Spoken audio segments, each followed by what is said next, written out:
ఎన్నికల ముందు యుద్ధం వచ్చినా సరే ఇది రేట్లు ఛార్జెస్ కానీ పెట్రోల్ డీజిల్ ధరలు పెంచమని చెప్పాడు.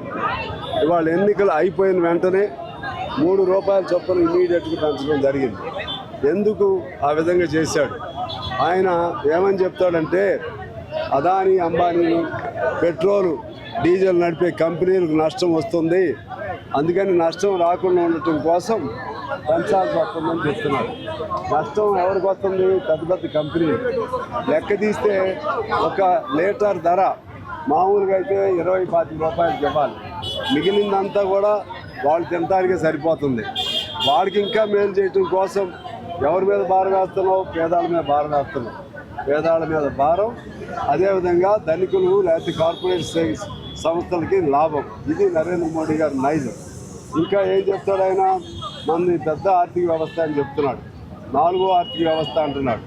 4వ ఆర్థిక వ్యవస్థలో బంగారం కొనవద్దు, అదేవిధంగా అన్నం తినవద్దు, లేకపోతే బట్టలు కొనుక్కోవద్దు, ఇంకోటి ఖర్చులు పెట్టొద్దు అనేది ఆయన చెప్పాలి. మళ్ళీ పేదవాడు వాడి దగ్గర లేకపోతే వాడు ఎటు పెట్టడు కూడా. చివరికి ఎవరికి చెప్తున్నావా అంటే పేదవాడు బంగారం కొనకుండా ఉంటే డబ్బులు ఉండేవాడు కొనుక్కోవచ్చు. అది ఆయన సూత్రం. ఆ విధంగా నరేంద్ర మోడీ గారి నైజం పేదలకి వ్యతిరేకమైన నైజం. మన్మోహన్ సింగ్ గారు ఈ దేశం సంక్షోభంలో ఉన్నప్పుడు, అంతకుముందు పివి నరసింహారావు గారు 5 ఏళ్ళు, మన్మోహన్ సింగ్ గారు 10 ఏళ్ళు, 15 ఏళ్లలో గొప్ప ఆర్థిక వ్యవస్థగా మన భారతదేశాన్ని తయారు చేశారు.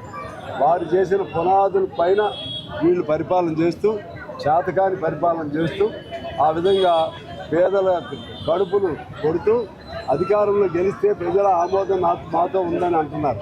ప్రజల ఆమోదం అనేది తాత్కాలికమే. అనేక నినాదాలు మాటున, అనేక నినాదాలు వెనుక అనేక అసలు సత్యాలు ఉన్నాయి. అది మతం ఇంకో పేరుతోనూ. అందువల్ల ఎక్కువ మోసం ఎక్కువ కాలం చేయలేరు, అందరూ మోసం చేయలేరు. అందుకని కమ్యూనిస్ట్ పార్టీగా మేము ఇవాళ రాష్ట్ర వ్యాప్తంగా, దేశవ్యాప్తంగా కూడా దీనికి ఉద్యమం, ఈ పెట్రోల్ డీజిల్ ధరలు తగ్గించాలని పెంచింది. భవిష్యత్తులో కూడా నరేంద్ర మోడీ అనుసరించే ప్రతి ఉద్యమం వెనుక మేము పోరాటం చేస్తాం. రేపు సెప్టెంబర్ నెలలో కూడా ఒక వారం రోజుల పాటు పాదయాత్రలు కూడా మా ఆల్ ఇండియా పార్టీ పిలుపు ఇవ్వడం జరిగింది. ఆ విధంగా ఈ ఉద్యమాలని కమ్యూనిస్ట్ పార్టీ కొనసాగిస్తుందని తెలియజేస్తుంది.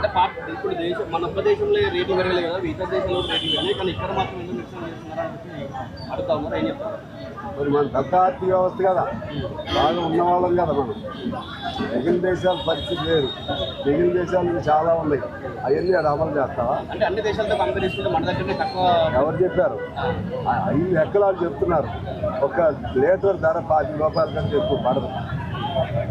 యుద్ధ ప్రభావం అంటున్నారు పశ్చిమాసియాలో జరిగిన. అవును, అంతకుముందు ఎందుకు చెప్పావు? ఎలక్షన్ ముందు యుద్ధం ఉన్నా సరే మనకేం ప్రభావం లేదు, పెంచమని చెప్పావు కదా. ఎలక్షన్ ముందే చెప్పాల్సిందిగా, మరి ఇప్పుడు ఎందుకు చెప్తున్నావు? యుద్ధం ఉంటే ఉండొచ్చు, యుద్ధం ఉన్నా సరే మన ఆర్థిక వ్యవస్థ నువ్వు చెప్పిన బలమైన ఆర్థిక వ్యవస్థ అయితే పేదవాడి మీద భారం పడకుండా నువ్వేం చేస్తావు? వాళ్ళ మీద అదానీ అంబానీలు ఉన్నారు కదా, వాళ్ళ ట్యాక్స్ కొంచెం పెంచు, 1%, 2% పెంచు. మొత్తం దేశం అంతా కూడా సుభిక్షంగా ఉంటుంది. వాళ్ళ జోలికి వెళ్ళరు, పేదవాడి జోలికి వస్తూ అదేమనంటే యుద్ధం చూపెడుతున్నారు. యుద్ధం మరి ఎలక్షన్ ముందే ఉంది, మరి అప్పుడు ఎందుకు చెప్పలేదు? పరిస్థితి చూస్తే ఇట్లా ఉంది, కానీ రానున్న ఎన్నికల్లో బీజేపీ పార్టీ గెలుస్తుందని వాళ్ళు చెప్పుకుంటా ఉన్నారు కదా సార్, ఎట్లా చూస్తారు? ఎవరిదో వాళ్ళు చెప్పుకుంటారు, కొంతకాలం నడుస్తుంది వాళ్ళది కొన్ని రాష్ట్రాల్లో, కానీ తెలంగాణలో అయితే మాత్రం నడవదు. తెలంగాణలో వాళ్ళు కొద్దిగా ఊపి వస్తుంది అనుకునే లోపు దేశంలోనే వెనక్కిపోయి 3 సార్లు గెలిచారు.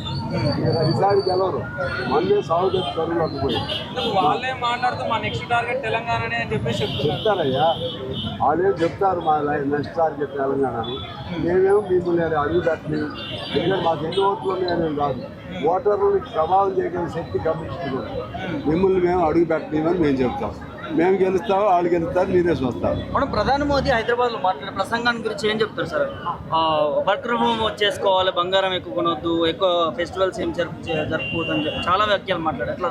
అదే పేదవాడు ఏం జరుపుకోవద్దు, పేదవాడికే పొదుపు కావాలి, ధనవంతుడికి పొదుపు అవసరం లేదు. ఆ సూత్రాలన్నీ ఎవరంటే పేదవాడికి. పేదవాడు బంగారం కొనుక్కొని ఉంటే మొత్తం వాడు కొనేయాలి. పేదవాడు ఖర్చు పెట్టకుండా వాడికి అవసరమని పెట్టుకుంటాడు. ఇవన్నీ కూడా వాడు పెట్టుకుంటారు. అంటే మోడీజీ కూడా మీరు పొలిటికల్ సూత్రాన్ని పాటిస్తున్నాను, నేను కేవలం కానూరులో 2 వెహికల్స్ మాత్రమే వెళ్తున్నాను అంటున్నారు. ఇటువంటి ఎవరి మోసం చేయడానికి ఈ కాన్వాయ్తో అయితే దేశ ఆర్థిక వ్యవస్థ నువ్వు రెండు వాహనాలతో జరిపినంత మాత్రం ఆర్థిక వ్యవస్థ మారిపోతే ఇక ఒక నెల మొత్తాన్ని బంద్ చేయి, నువ్వు మార్పు వచ్చింది ఏమో చూస్తావు. ఇవన్నీ అంత డూప్లికేట్ మాటలు, పనికిమాలిన మాటలు, అంత ఏది పైన పటారం లోన లొటారం లాగా ఏదో అంత ఈ ప్రజల వల్లనే నష్టం వస్తుందనే భావంతో చేస్తున్నాడు ఆయన. అది కరెక్ట్ కాదు. Thank you.